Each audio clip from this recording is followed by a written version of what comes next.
Hello, good evening, and welcome to another edition of the Innervibe show on Essence Radio. And we have in the studio this evening Rebecca Camille Tennant. Have I said that right, Rebecca? You have? Oh, yes. Awesome. I'm fantastic, aren't I? Yes. Just like yourself. Rebecca runs a charity, Freedom from Poverty, and she's going to explain more about this charity with us right now, aren't you, Rebecca? I am indeed. So, can you tell us, we have to get straight into it because Rebecca hasn't got long this evening, unfortunately, but we'll get on another time, yeah? Okay, yeah? Because you do have to fly very shortly. So, just briefly, tell us a bit about the charity and what you do. Yeah, so in a nutshell, the charity is called Freedom from Poverty, and it aims to do exactly what it says on the tin. So we aim to work with people who are living under the UN recognised poverty line of $1.25 a day. And you can imagine what type of life you'd had if you lived on less than $1 a day. Your healthcare is compromised, your nutrition is compromised, your shelter is compromised, and your general security isn't as good as it could be. So we try to set up projects that are as sustainable as possible. Currently we have projects from India and Africa all the way over to Colombia that work with a variety of people. So some people are suffering from leprosy, some people are widows or widowers, some are children, some have got severe disabilities, but all of them are just living under that poverty line of $1 a day. And the projects range from income generating schemes of different types, such as helping someone set up a rice shop or providing them with livestock that enable them to generate their own income and basically support themselves. Okay. You mentioned some of them suffering from leprosy. I mean, 2013, and wow. Have you seen any of these cases yourself? Is it not that you've been to a few of these countries yourself? Yeah, of course. Yeah. But one of the aims of the charity is to be as personal as possible. Yeah. So either the director, so myself, or the trustees will go to the countries and work with the people one-on-one. We want the charity to actually work with the people, providing help on a personal basis. So yeah, I have worked with over 30 people with leprosy, and it can be quite a severe disease. We've seen people where their digits have completely gone, which is what happens in the final stages of leprosy. So after someone's had it for over 2 years, that happens. And then people that just have kind of skin lesions and what looks like scabs all over their body, and that's the earlier stages of leprosy. So yeah, it can be quite demoralising sometimes. So what can be done for them? I mean, is there anything that can be done for someone with leprosy? I mean, yeah, there's 2 recognised treatments that are both recommended by WHO, so World Health Organisation, and they are provided to people, but they are really expensive because leprosy can't be treated with just a single dose of drugs or injection. It has to be treated with a long-term series of tablets, I think it is. So there's 2 different options. People can pick from a 6-month treatment or a 24-month treatment, and obviously it's very costly. And if someone the people we work with who have leprosy live in South India, and what comes with having leprosy in South India is complete discrimination and isolation. So they live in their own colonies, which are outside of the villages, outside the towns and outside the cities, so that they have as little contact as possible with mainstream services and the public. So not only can they not take up work to get an income, they can't therefore go and get this treatment for themselves, which they have to pay for. India doesn't have its own welfare system like the UK does, or did. So it's slowly going, isn't it? Yeah, and the drugs for leprosy are incredibly expensive. So although people can, in theory, go and get the treatment, it's the same with many diseases in developing countries. People actually can't really afford them. But surely there's natural remedies out in India to treat that. I'm sure there probably is, but they're probably costly as well. I mean, although natural's better, the practitioners of natural and herbal and Ayurvedic care in India don't do it for free either, the same as mainstream medical services. It's the same as in the UK. If you went to an Ayurvedic clinic, you'd pay for a treatment. Same in India. Wow. Wow. So how do you find it personally? I mean, because obviously you've worked closely with these people, haven't you? I mean, how has it affected you? I mean, yeah, it's an incredibly emotional experience. It's the most upsetting and yet most rewarding thing I've ever done in my life. It's it's quite hard to describe because it's like a roller coaster. It's to see somebody, and it might sound patronising, but to see someone in a worse situation than yourself is always a bit distressing. You know, humans are naturally compassionate. That's not something only I have. Every single person has that. And we're naturally caring as well, and we don't like to see another human in stress because we can identify with it, and you know, we're empathetic beings. So yeah, it's distressing in that way, but then to be able to help someone and, you know, on a non-patronising level, so help them to help themselves in a sustainable way, is the most rewarding thing I've ever done in my life, and I can't ever see myself being fulfilled through something different than helping someone. Teaching them how to fish rather than give them the fish. Exactly. Yeah. Okay. How long's the charity been running now? Well, it was set up in November of 2008 under the name of the Widow Support Fund, which was after the initial project. It was set up to support, obviously, was widows. And since 2008, it took on more projects and grew as I travelled more and saw more things I wanted to be involved in. And it was the name changed officially in 2012 to Freedom from Poverty, which basically encompassed all the projects. It made more sense than calling it the Widow Support Fund when it was no longer only supporting widows. Okay. So, fundraising. Okay. What sort of things are you doing for fundraising? So many things. We have a bunch of mad trustees on the charity who like to jump out of planes, as you do. So that's one of the fundraisers we did in the last month. 11 of us jumped at 15,000 feet outside of a moving plane. More of them than me. How was it? How was the experience? I honestly felt traumatised for 2 days afterwards. I don't understand people that jump out of a plane, arrive on the ground and feel adrenaline and want to get back in the plane. I wanted to die, and then I just wanted a cup of tea, and then I wanted to get away from the airfield. I did not enjoy that experience. Wow. But on a more sane level, no, but I nearly did, because on the way down, you know, some nice guys, because it was a tandem, so whoever had a nice tandem instructor would have just let them float serenely to the floor, but mine decided to take me on a hell ride, spinning the parachute, and I get quite motion sick, so despite the fact I screamed violent abuse at him, he carried on twisting the parachute. He was sick in the head. Wow. Not really. It was just his idea of fun, but not mine. Oh dear. Wow. Yeah. God. But on a more sane level, we do fundraising. It ranges from having mass vintage clothes sales where the public can come and buy really amazing clothes, like dresses worth £120 or something, for £1 or £2. We have fundraising events that are very workshop based and kind of learning based. And the last one we had belly dance workshops, ballet workshops, salsa workshops, flamenco, cake decorating. I know, you were the cameraman. So things like that are kind of more public friendly maybe. And we're arranging a trek for 2014, a cycle, sorry, not a trek, that we are hoping will cover 6 countries. Hoping to go from Italy to Romania. If you have a map, you can see that does cover 6 countries. Just what countries? 6 countries in between Italy and Romania. I can't remember. Switzerland, maybe. Slovenia, Romania, Croatia, maybe. Croatia. Yeah. There you go. Yeah. I can't remember. My geography of Europe isn't great. Okay. What time of the year are you doing this? We're hoping in the summer. Oh, okay. For obvious reasons. Yeah. I might join you. Great. Yeah, that's underway. If anyone wants details, you can check out the website, www.freedomfrompoverty.co.uk. And we also have 2 different offices are doing the Free Peach Challenge for us. And quite a few other things like that. Can't remember them top of my head. There's quite a few different things going on. We have a masseuse who donates her earnings to us, which is really, really nice of her. So everything she earns, she just donates to us. Wow. And then a few other bits and bobs like that. That's awesome. Yeah, it's great, really. When's the next event? The next event, we have a vintage clothes fair on the 1st of June, which will be in Leicester, and it starts at 1 o'clock and will go on till 5 o'clock, and that's taking over the entire first floor of Revolution Bar on the New Walk. So come along, we'll have cakes, and I think Lush Charity will be there. Lush isn't a charity, sorry, Lush Cosmetic Shop will be there giving out free massages as well. Awesome.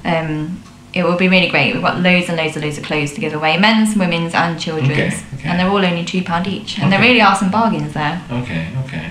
Yeah. We'll have to put that in our diaries. For sure. Do come along. Yeah. So what other activities would you like to see in the future to raise money for freedom from poverty?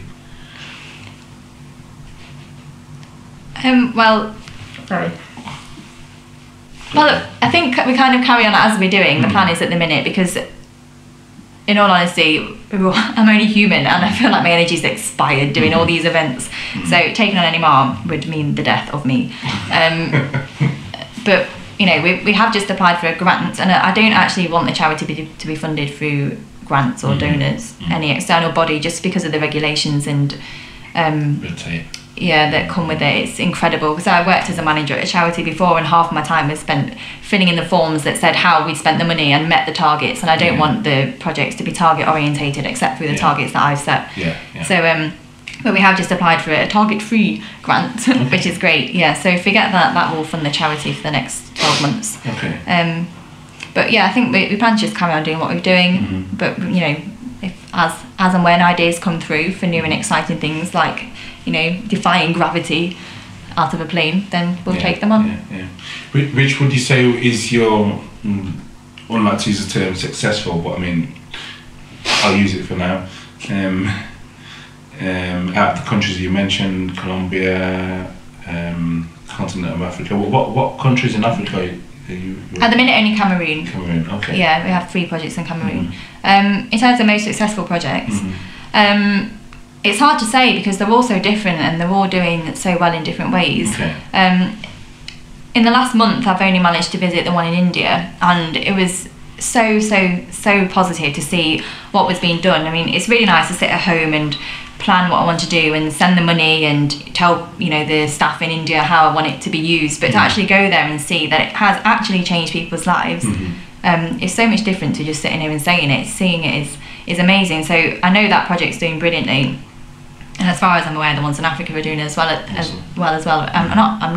haven't actually had the benefit of going out to see the one in Colombia, so I'm quite happy with the India and Africa ones. I mean, you've got to put a lot of trust in people who are in these countries as well, to make sure that they're delivering what you put forth. I mean, the staff we have there are both, I've worked with them both, you know, for quite a long time.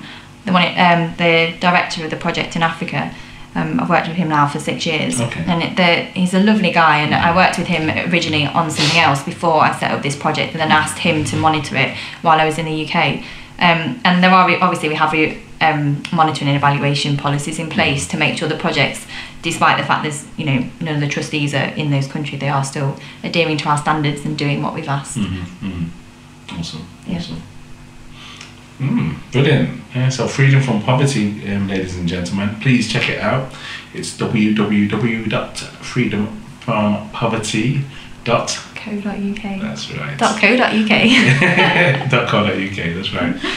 Is there anything else you want to share with the people? I know that time is running. No, just check us out really, and if you do want to get involved, you know, getting involved doesn't always mean giving you money. We like people to just become involved and as a volunteer, or helping us promote what we do. If you want to help us run an event or do anything, in any town we have volunteers everywhere, from Leicester to Edinburgh to London to Africa. So if you want to get involved, just check out the website. And there's contact details on the website. Or you can email freedomfrompoverty@mail.com. Okay, awesome. Thank you. You're Thank you very much, Rebecca, You're more than for welcome. coming on. And I know you've got to rush off, so hopefully next time we can go more in depth of the projects in each individual country. Definitely. If people want to email in any questions for the next time, then maybe Norman can keep them and ask me. I can answer them next time. Okay, brilliant. Thank you. Rebecca. Thank you for having me. No problem. That was Rebecca Camille Tennant from Freedom from Poverty. So please do check her out. Today is Wednesday. What date are we on today? 15th. The 15th of May, the middle of May, and it's quite cold outside. Even though we're approaching summer, or in summer. We talked about this the other day, innit? Vicious summertime and it's cold. That's why we want to get the hell out. So these projects in Colombia and Africa and India sounds really tempting for me at the moment. So I might be on the next plane out there to get some warmth. But thanks once again, Rebecca, for coming on. Okay, brilliant. Okay, we're gonna hit some music. You are my mind, baby. You are my mind, baby. You are my mind, baby. You are my mind, baby. You are my mind, baby.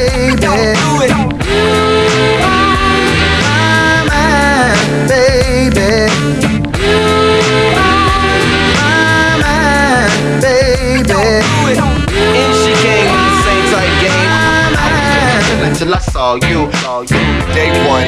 Hey hun, who you here with now? What about hey, come have a beer with now? She don't really seem like the beer type. She more like Grandma Ye, no ice, straight up. Trying to play it cool as I come up. The bartender knew her, he gave her 2 thumbs up. Yeah, I'm about to spit something to her, but her phone rang. She paid a tab like thanks, keep the change. I went her own way, I went mine. A week later, same place, same time. She's a regular, but I came back just to mess with her. She was pissed, I said damn, no shoot the messenger. Cause you can frown and look mad all you want, you still be beautiful, miss. Damn, I can't front. She smiled, we chatted and exchanged numbers. Then we made a toast to a wonderful summer like this. I've seen her on the app, spotted her more than once. Like, I was sweating you like, God damn girl, I'll be geeked when she come around. I can hold the hand that you're up. Excuse me, can I have your number please? Looking for that perfect girl and now you found her. Day 13, Friday night might be hype. Wanna see a move, so some dance hall might be tight. It's bad luck though, but do I wanna be stuck at home watching reruns of Love Boat? Fuck no. So I'ma call, but I don't wanna seem pushy. I'm really feeling this gal. It ain't about the pussy, well, maybe sex, I mean maybe a text. She told me she was lonely and needed space from my ex. So in my head I'm thinking green light, time seems right, but I ain't a mind reader. Don't know a sign either. She don't know mine either. Wait, she told me that. It's some bullshit, I'm tired of holding back. I press contacts via the touch screen. Find a name, press the number, the shit rings. I ain't think about the message I should leave, so I kept it brief. Hit me back, sweet. I was thinking maybe we can go out. I was sweating you like, God damn girl. I was just chilling till I saw you.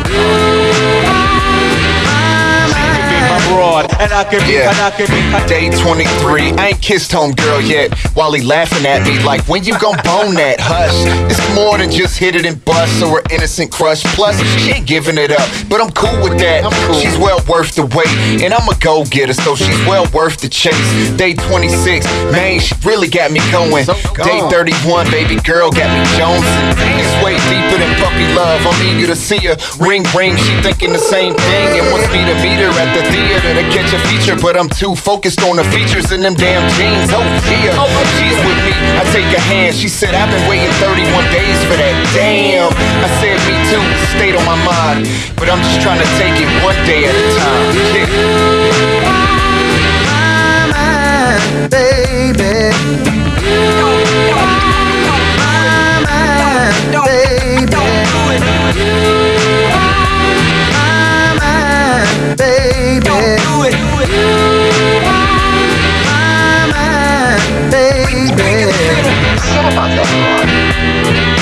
I thought all this was to get her back. That's why you gotta forget about it. It's your feelings for her that are killing your game.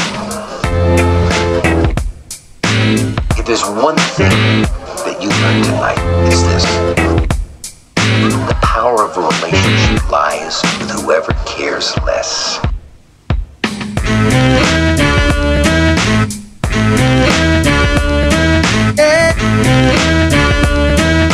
And what I love most, she had so much soul. So much soul. And what I love most, she had so much soul.